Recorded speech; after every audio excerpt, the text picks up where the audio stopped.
ദുരിതാശ്വാസത്തിലടക്കം കേരളത്തോട് കേന്ദ്രത്തിന് നിരന്തര അവഗണനയെന്ന് മുഖ്യമന്ത്രി പിണറായി വിജയൻ. രാഷ്ട്രീയം കളിക്കരുത് എന്ന് പറയുമ്പോഴും കേന്ദ്ര സംസ്ഥാന സർക്കാരുകളെ ഒരുപോലെ കുറ്റപ്പെടുത്തുകയാണ് കോൺഗ്രസ്. നിവേദനം കൃത്യസമയത്ത് നൽകാത്ത സംസ്ഥാന സർക്കാരിനാണ് വീഴ്ചയെന്ന് BJP കുറ്റപ്പെടുത്തി. ഒരു വശത്ത് നമ്മുടെ നേട്ടങ്ങളുടെ പേരിൽ നമുക്ക് അർഹതപ്പെട്ട വിഹിതം നിഷേധിക്കപ്പെടുന്നു. മറുവശത്ത് ദുരന്തങ്ങളുടെ പശ്ചാത്തലത്തിൽ പോലും നമുക്ക് പ്രത്യേക സഹായം നിഷേധിക്കപ്പെടുന്നു. കേന്ദ്ര ഗവൺമെന്റിന്റെ ഭാഗമായി STRF-ൽ ഇത്ര കോടി രൂപ നിക്ഷേപിക്കപ്പെട്ടിട്ടുണ്ട് എന്ന് പറയുന്നവർ പറയേണ്ട ഒരു പ്രധാനപ്പെട്ട കാര്യം, ചൂരൽമലയിലെ ആവശ്യങ്ങൾക്കനുസരിച്ച് അത് വിനിയോഗിക്കാനുള്ള അനുവാദമുണ്ടോ?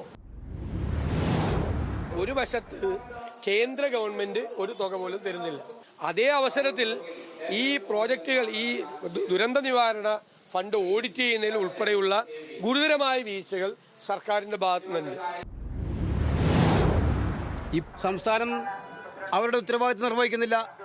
ഇപ്പൊ കേന്ദ്ര ഗവൺമെന്റ് നൽകിയ കണക്കിൽ തന്നെ 700ഓളം കോടി രൂപ, 675ഓളം കോടി രൂപ SDRF ഫണ്ടിലുണ്ട്. വയനാട് പുനരധിവാസ പാക്കേജ്